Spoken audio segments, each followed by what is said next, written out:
Well, good evening and welcome to the Arbor Hills Nature Preserve in Plano, Texas.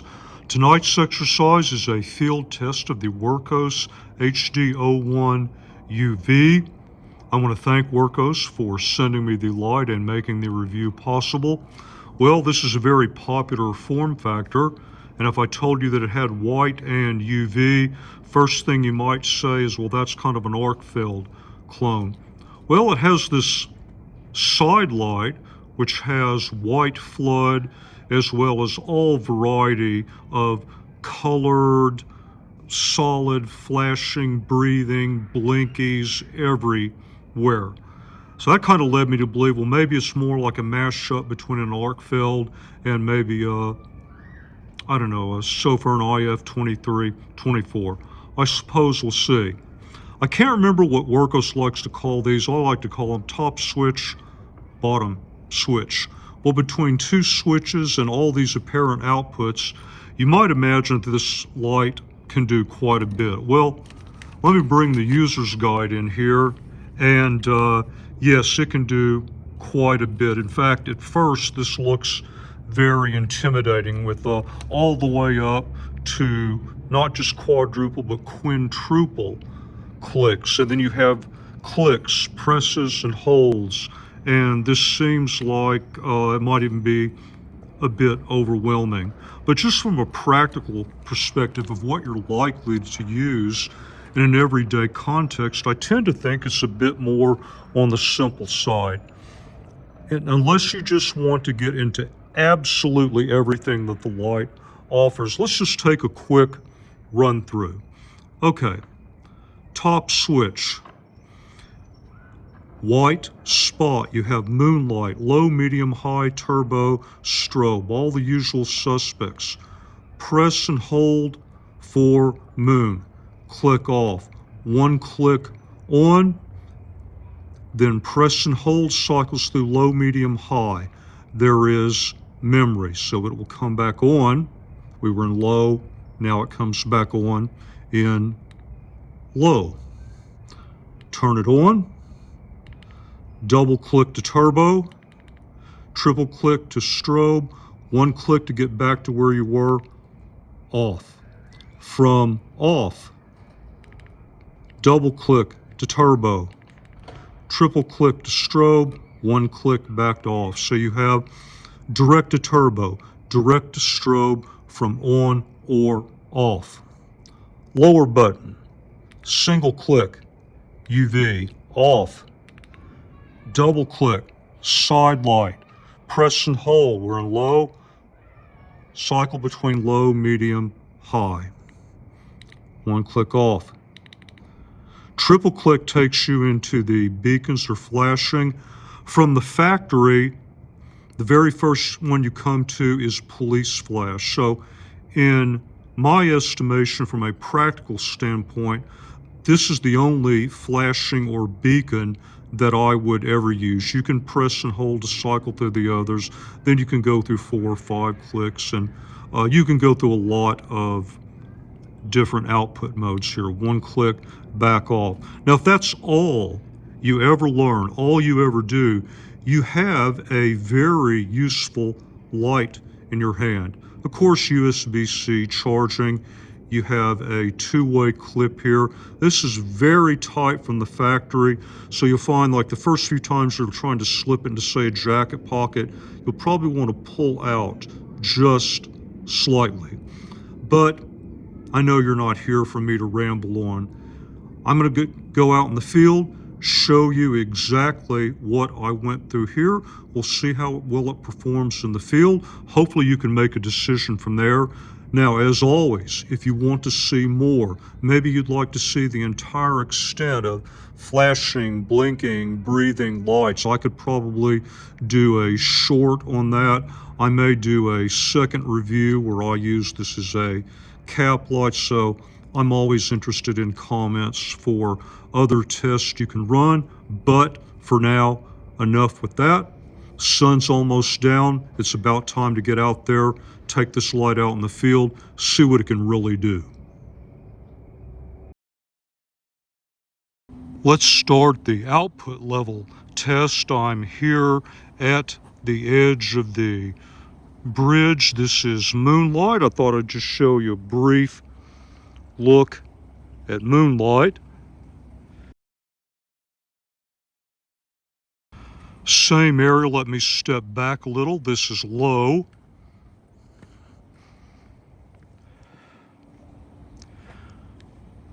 Press and hold, medium.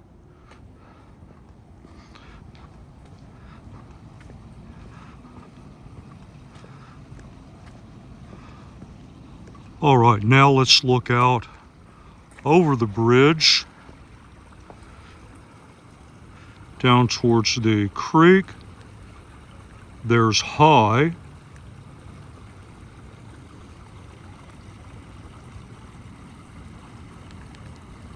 And double click to turbo. Let me move side to side. Pretty generous field of view.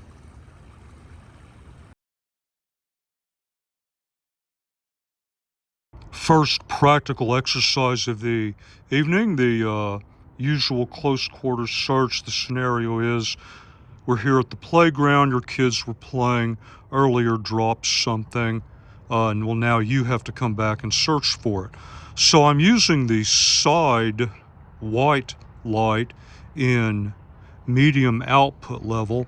Actually not bad, especially if what you're looking for is reflective. But if it's more of a flat earth tone, I really wouldn't like this output level. So let's press and hold, go one up into high. And yeah, for a typical close quarter search, inside 10, in this case, maybe even 12 yards, yeah, this is totally getting the job done.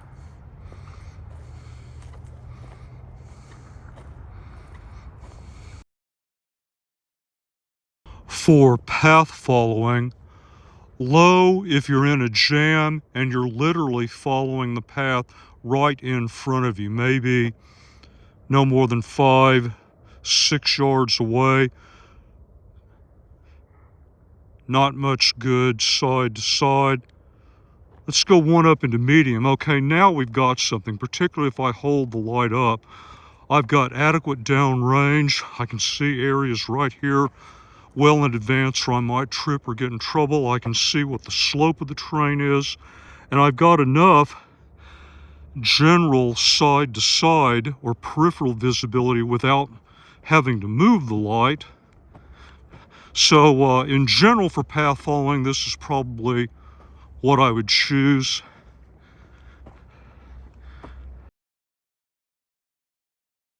So now I want to look at the side white light for possible tracking applications. We're in low, which really doesn't get me much of anywhere, so let me go one up into medium. Now, for tracking purpose, of course, I'd hold this low to the ground. I'm looking for contrast, trying to pick up rocks that may have been turned over by walking over them. I'm looking for the outline of footprints and so forth. So medium is the first level that I think I would use here. Then high gets me some extra benefit, particularly side to side. So I might be looking for places where a person was drug off the trail or significant breaks in some of this growth. So, for tracking purposes and basic search purposes, at least at the medium-high level, I think this white light on the side is quite useful. The lowest output level probably better for camping or indoor applications, something inside the vehicle, inside the tent, for example. So hopefully that gave you a good look at it.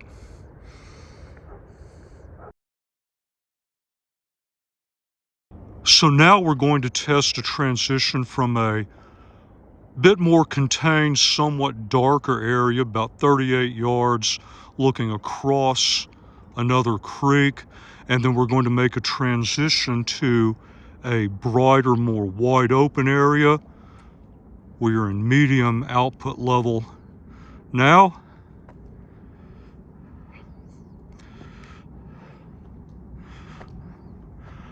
Now this light is not a thrower, it's more of an EDC. It's going to have that wider, smoother, lower candela beam. But part of field testing is finding out where the edge of the envelope is. So I get right about in here, not even 45 plus yards. I'm already wanting to transition up into high.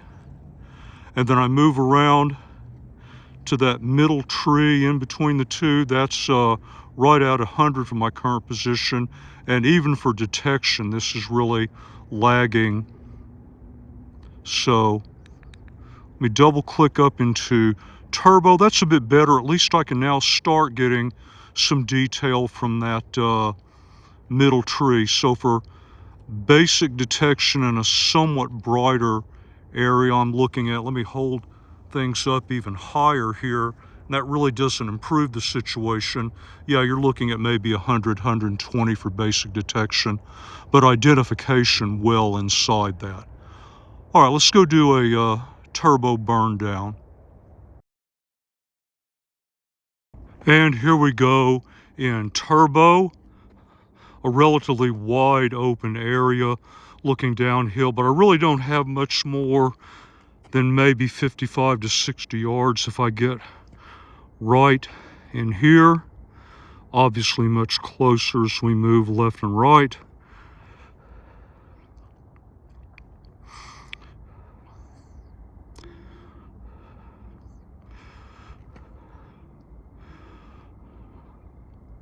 So we'll just let this run for a few minutes and see how it goes.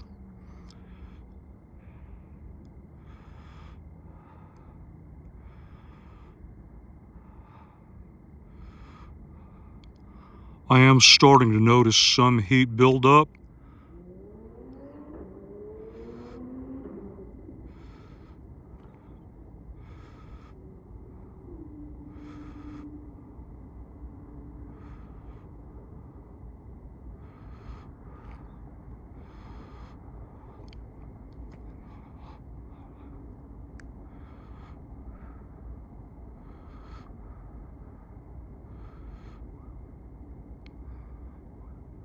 Seems like a very gradual style of ramp down.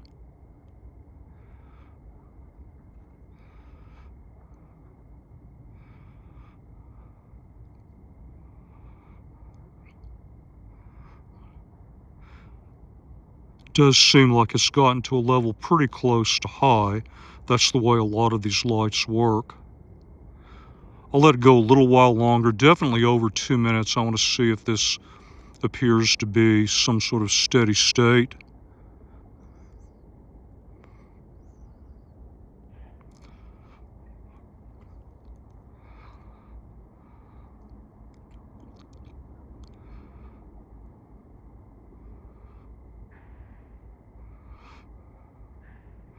Yeah, it's kind of looking like that. I'll let it run to about 2.5, and then we'll probably call it.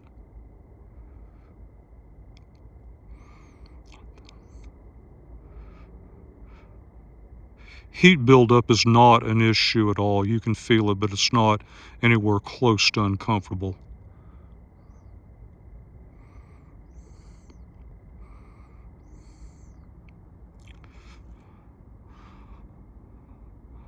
All right, I think I'll go take a look at the UV next. Don't know if you can see the spider there.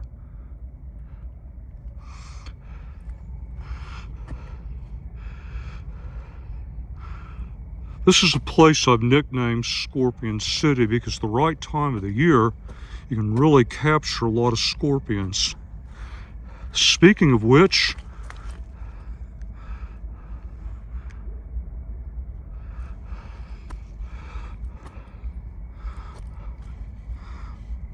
okay, not bad, very comparable to some degree with the arc film, maybe not quite as powerful as the Seeker 4 Mini, which is my current tracking light, but certainly very useful.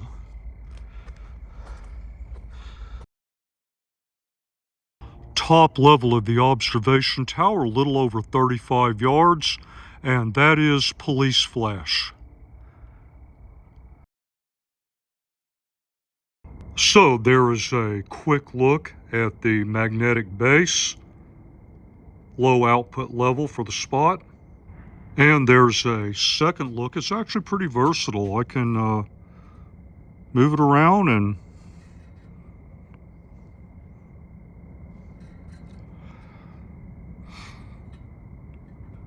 holds up just fine.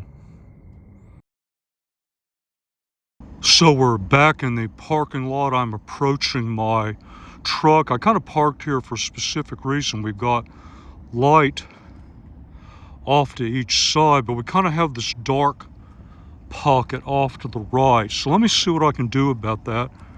All right, let's bring up the HD01 UV. This is medium. One up into high. Honestly, I like high a lot better in this situation. Then I can see under, kind of off to the side, well into this brush. So I thought I'd give you another view of medium and high and a bit more practical application. Let's go wrap this thing up. Okay, I'm out night hiking. I'm approaching the picnic area in low. Right now we have a variety of different lighting conditions. So let's see, I'm gonna go pick up the path that goes from the picnic area down to the main trail. Low isn't doing much of anything right here. So let's go over to this darker area. Okay, I can just now start picking something up. I can see the beam.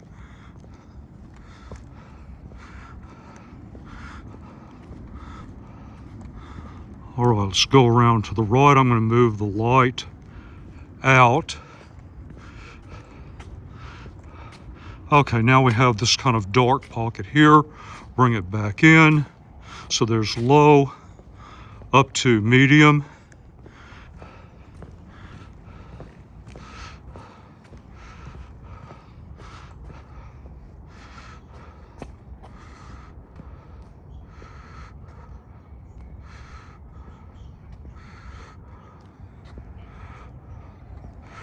Not bad. I get right into here. I'm definitely going to want to go up into high.